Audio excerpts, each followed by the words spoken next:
ஞானகுரு கொடுக்கக்கூடிய இந்த உபதேசத்திலே மாமகரிஷி ஈஸ்வராய குருதேவர் அவர் உடலை விட்டு பிரிந்த பின் அவருடைய ஆன்மாவுடைய செயல்கள் விண் செல்லும் பொழுது எப்படியெல்லாம் இருந்தது என்பதை இந்த உபதேசத்திலே உணர்த்துகின்றார்கள். வைகுண்ட ஏகாதசி அன்றுதான் மாமகரிஷி ஈஸ்வராய குருதேவர் தன் உடலை விட்டு இந்த உயிரான்மாவை ஒளியாக மாற்றி விண் சென்றார். அந்த சமயத்திலே அந்த உடலில் இருந்த உயிரான்மா எப்படி ஒளியாக மாறி வெளியிலே வருகின்றது, வெளியிலே வந்த பின் மற்ற மனிதர்களின் உணர்வுகள் எப்படியெல்லாம் அங்கே சூழ்கின்றது, அப்படி கவரும் பொழுது குருநாதருடைய உயிரான்மா சுழற்சி நிலையை கொண்டு என்ன செய்கிறது, தன்னை அணுக விடாதபடி எப்படியெல்லாம் விலகிச் செல்கிறது, யாருடைய ஈர்ப்பிலும் எத்தகைய எதிர்ப்பிலும் சிக்காதபடி அவருடைய உயிரான்மா எவ்வாறு விண் செல்கிறது என்பதை குருநாதர் எனக்கு காட்டி நேரடியாக உணர்த்தினார் என்று சொல்லுகின்றார். ஆனால் இங்கே குருநாதர் வாழும் காலத்திலே பெரும்பகுதி அவர் அசூசையான இடங்களிலே தான் படுத்திருப்பார். அதாவது டிச்சுக்கு அருகிலே தான் படுத்திருப்பார்.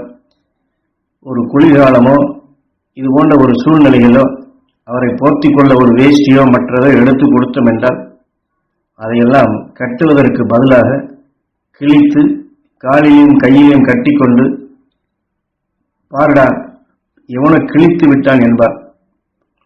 என்ன சாமி இப்படி சொல்லுகின்றீர்கள் என்று கேட்டால், கிழித்து விட்டு போயிட்டான், நான் என்ன செய்வது, படுத்திருந்தேன் கிழித்து விட்டான் என்பார். அவர் தான் படுத்திருக்கும் அந்த அசூசியான இடங்களை பற்றி நினைக்கவில்லை. தனக்குள் விளைய வைத்த மெய் ஒளியை பற்றித்தான் அவர் சிந்தித்தார். ஆனால் புறநிலைகள் அவருடைய செயல்கள் பைத்தியம் போன்று அதையெல்லாம் காணும் பொழுதெல்லாம், ஐயோ இவரிடம் மாட்டிக்கொண்டமே, இவரிடம் மாட்டி மிக பெரிய தொல்லையாக இருக்கின்றதே என்றுதான் நான் எண்ணினேன் என்கிறார் ஞானகுரு. ஆனால் அவருடைய ஆன்மா உடலை விட்டு பிரியும் பொழுது அந்த ஆன்மாவிலிருந்து வெளிப்படக்கூடிய ஒளிகள் பளீர் பளீர் என்று அந்த ஒளி பிரகாசிக்கக்கூடிய தன்மை, மற்றதையெல்லாம் தள்ளிக்கொண்டு அந்த ஆன்மா எப்படி விண்ணுக்கு போகிறது, அந்த பூமியின் பிடிப்பலைகளில் இந்த உயிரான்மா என்ன செய்கிறது பார் என்பதையெல்லாம் இப்படி முழுமையாகவே எனக்கு முதலிலேயே சொல்லிக் கொடுத்தார் என்று குரு சொல்லுகின்றார். அதே சமயத்தில் அன்று வாழ்ந்த ஞானிகளும் மகரிஷிகளும் எந்தெந்த வகைகளில் எல்லாம் செயல்பட்டார்கள், ஏன் மனிதர்களை தேடி வந்தார்கள், மனிதர்களை தேடி வர வேண்டிய அவசியம் என்ன என்பதையெல்லாம் காட்டுகின்றார்.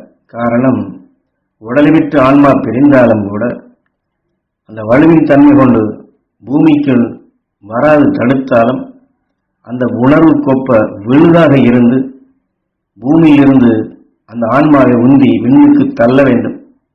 எவ்வளவு பெரிய ஆற்றல் பெற்றிருந்தாலும் சாதாரண மனிதனை ஞானிகள் தேடி வருவதனுடைய முக்கியமான அம்சமே தன்னை உந்தி தள்ளுவதற்குண்டான அந்த சக்தி தேவை என்பதுதான். ஆக அத்தகைய மனிதர்களுக்குள் அவர்களை அறியாத இருளான நிலைகளை, அவருடைய துன்பங்களை அங்கே நீக்கிவிட்டு அவர்களுக்கு ஒரு மகிழ்ச்சியை ஊட்டி அவரிடமிருந்து வெளிப்படக்கூடிய நல்ல மூச்சுகளைத்தான் அந்த ஞானிகள் தங்களுக்குள் சேர்த்துக் கொள்கின்றார்கள்.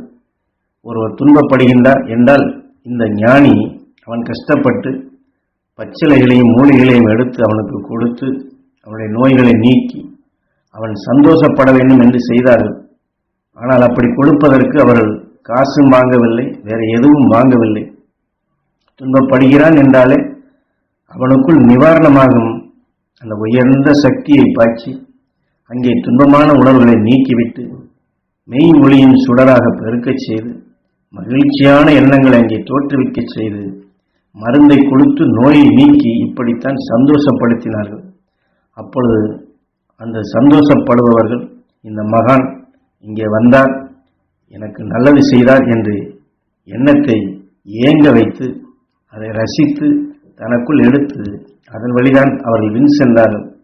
இன்று சகஜ வாழ்க்கையில் நாம் துன்பப்பட்டவரை பார்த்தோம் என்றால் பாசத்தால் அந்த வேதனையின் தன்மை இங்கே வந்து விடுகின்றது.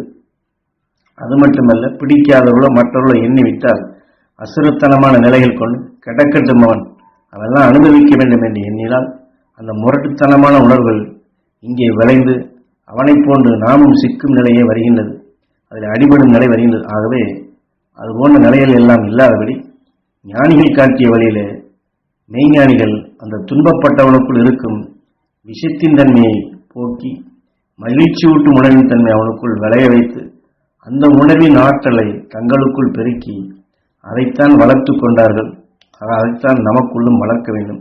காரணம், எந்த ரிஷி எந்த ஞானியாக இருந்தாலும் அவர்கள் அனைவருமே தங்களுக்குள் வரக்கூடிய விஷங்கள், கடுமையான நஞ்சுகள் எதுவாக இருந்தாலும் அதை அடக்கி அதை ஒளியாக மாற்றும் ஆற்றல் பெற்றவர்கள். அவர்கள் தங்களுக்குள் விளைய வைத்த அந்த அரும்பெரும் சக்திகளைத்தான் குருநாதர் எமக்கு காட்டினார்.